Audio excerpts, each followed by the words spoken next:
Installing an Xbox Series X can be straightforward if you follow the right steps. This guide will walk you through the process to ensure a smooth setup. Step 1. Unbox the console. Carefully remove the Xbox Series X from its packaging. Take out all included accessories such as the power cable, HDMI cable, and controller.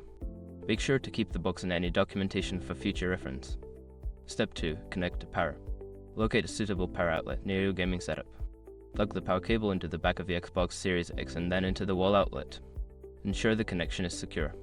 Step 3. Connect to TV.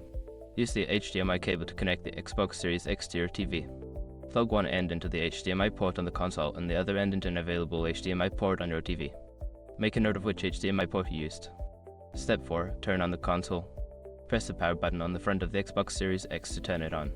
You should see the Xbox logo appear on your TV screen. If your TV does not switch to the correct HDMI input automatically, use your TV remote to select the right input. Step 5. Complete the setup. Follow the on-screen instructions to complete the initial setup. This includes selecting your language, connecting to Wi-Fi, and signing into your Xbox Live account. Make sure to check for any system updates to ensure your console is up to date. Once you have completed these steps, your Xbox Series X is ready for gaming. Enjoy your new console and happy gaming!